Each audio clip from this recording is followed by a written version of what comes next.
Hi good morning leaders. ಇವತ್ತು ನಮ್ಮ ಹೆಮ್ಮೆಯ ಕಂಪನಿ ವಿಕ್ಟ್ರಿ ಅಗ್ರಿಕಲ್ಚರ್ ಪ್ರಾಡಕ್ಟನ್ನು ಇವತ್ತು ನಾವೇನು ಮಾಡಿದ್ದೀವಿ, ನಿಪ್ಪಾಣಿಯಲ್ಲಿ ಕೊಟ್ಟಿದ್ದೀವಿ. ಸೊ ನೋಡ್ಬೋದು, ಇದು ಕೇವಲ ಒಂದು ತಿಂಗಳ ಬೆಳೆ, ಒಂದೂವರೆ ತಿಂಗಳ ಬೆಳೆ ಇರುವಂಥದ್ದು ಇದು. ಸೊ ನೋಡ್ತಾ ಇರ್ಬೋದು ಪ್ರತಿಯೊಬ್ಬರು ಕೂಡ ಈ ಬೆಳೆ ನೋಡ್ಬೋದು ಡಿಯರ್ ಲೀಡರ್ಸ್. ಇದಕ್ಕೆ ನಮ್ಮ ಪ್ರಾಡಕ್ಟನ್ನು ಯೂಸ್ ಮಾಡಿಲ್ಲ. ಸೊ ನಮ್ಮ ಪ್ರಾಡಕ್ಟ್ ಯೂಸ್ ಮಾಡಿಲ್ಲ. ಇದಕ್ಕೇನು ಮಾಡಿದ್ದಾರೆ ಅಂತಂದರೆ ಕೆಮಿಕಲ್ಸ್ ಹಾಕಿಬಿಟ್ಟಿದ್ದಾರೆ ಅಷ್ಟೇ. ಈ ಪ್ರಾಡಕ್ಟಿಗೆ ನಮ್ಮ ಪ್ರಾಡಕ್ಟನ್ನು ಹಾಕಿರೋದು. ಸೊ ಇಲ್ಲಿ ಇದೇ ಪ್ಲಾಟ್ ವಿಸಿಟ್ ಮಾಡೋಕ್ಕೆ ಬಂದಂಥ ಕೆಲವೊಬ್ರು ಇದ್ದಾರೆ. ಆದರೆ ನಾನು ರೈತರ ಹತ್ರ ಹೋಗ್ತೀನಿ. ಈ ರೈತರ ಹತ್ರ ಹೋಗಿ ನಾನು ಮಾತಾಡ್ತೀನಿ ಕನ್ನಡದಲ್ಲಿ. ಅವ್ರಿಗೆ ಆ್ಯಕ್ಚುಲಿ ಕನ್ನಡ ಬರಲ್ಲ, ಆದರೂ ಕೂಡ ಎರಡು ಮಾತು ಮಾತಾಡ್ತಾರೆ. ಸರ್ ಹೆಂಗೈತಿದು? ಚಲೋ ಐತಾ? ವಿಕ್ಟ್ರಿ ಪ್ರಾಡಕ್ಟ್ ಯೂಸ್ ಮಾಡ್ಬೋದಾ? ಏನೇನು ರಿಸಲ್ಟ್ ಚೆನ್ನಾಗೈತೆ ನಿಮ್ದು ಇಲ್ಲಿ? 50% फूट वाढल्या आणि 50% पुढे पण फूट. ಹಾಂ. ಡಿಯರ್ ಲೀಡರ್ಸ್, ಅವ್ರು ಏನು ಹೇಳ್ತಾ ಇದ್ದಾರೆ ಅಂತಂದರೆ, ಪೂಟ್ ಅಂದರೆ ನಮ್ಮ ಕಡೆ ನಾವು ಗಣಿಕೆ ಅಂತೀವಿ. ಸೊ ಅವರಿಲ್ಲಿ ಪೂಟ್ ಅಂತ ಇದ್ದಾರೆ. ನಮ್ಗೆ ಅರ್ಥ ಆಗಬೇಕು, ಅದಕ್ಕೆ ನಾವೇನು ಮಾಡ್ತಾ ಇದ್ದೀವಿ, ವಿಡಿಯೋ ಮಾಡ್ತಾ ಇದ್ದೀವಿ. ಸೊ ಇಲ್ಲಿ ತೋರಿಸ್ತಾ ಇದ್ದಾರೆ.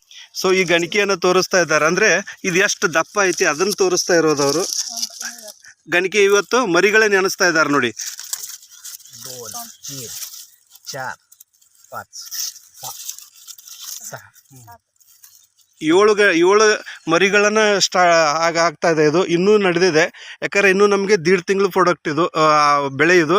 ಸೊ ಇನ್ನೂ ನಮಗೆ 2ನೇ ಪ್ರಾಡಕ್ಟನ್ನು ಯೂಸ್ ಮಾಡ್ಕೋಬೇಕು. एक आदमी आता है सर, हमारा मोहक सर हमारा कंपनी में डिस्ट्रीब्यूटर है. थोड़ा बताता हूँ सर. माझं नाव मोहक फलसे आहे. मी राहणार निप्पाणी आहे. आता आम्ही कुन्नूरमध्ये यांच्या शेतामध्ये आलेलो आहे. यांचं नाव इंगळे आडनाव आहे यांचं. आणि यांच्या शेताला आम्ही 1.25 महिन्याच्या पाठीमागं आपण वापरलेलं. आता तुम्ही फरक बघितलेलाच आहे, पाठीमागच्या तिथं दाखवलेले आहेत सरांनी. आणि ह्यामध्ये पण फरक बघतोय आपण.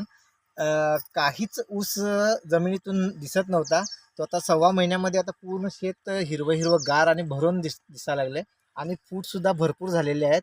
आणि रैतांचं असं म्हणणं आहे की रासायनिक खताकडे न वळता आपण ऑर्गॅनिककडं वळून आपली शेतीचं उत्पादन पण वाढवलं पाहिजे.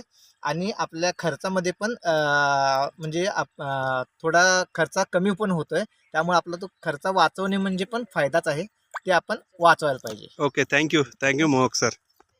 ಸೊ ಇನ್ನೊಬ್ಬ ನಮ್ಮ ಡಿಸ್ಟ್ರಿಬ್ಯೂಟರ್ ಬಂದಿದ್ದಾರೆ ಇವತ್ತು. ಒಂದು ನಿಪ್ಪಾಣಿಗೆ ಇನ್ನೊಬ್ಬ ಅಂದರೆ ಪ್ಲಾಟ್ ವಿಸಿಟ್ ನೋಡ್ಲಿಕ್ಕೆ ಬಂದಿದ್ದಾರೆ. ಇವ್ರು ರೇಣುಕಾ ಮೇಡಮ್ ಅಂತೇಳಿ, ಪ್ರಾಪರ್ ಚಿಕ್ಕೋಡಿ. ಮೇಡಮ್, ನಿಮಗೆ ಹೆಂಗೆ ಅನಿಸ್ತಾ ಇದೆ ಇದೀಗ ನೋಡಿದ್ದೀರಿ? ಸರ್ ವಿಕ್ಟ್ರಿ ಬಗ್ಗೆ ಹೇಳ್ಬೇಕಂದ್ರೆ ಎಲ್ಲ ಚಲೋ ಅನ್ಸದ್ರಿ. ಈ ಬೆಳೆ ನಿಮಗೆ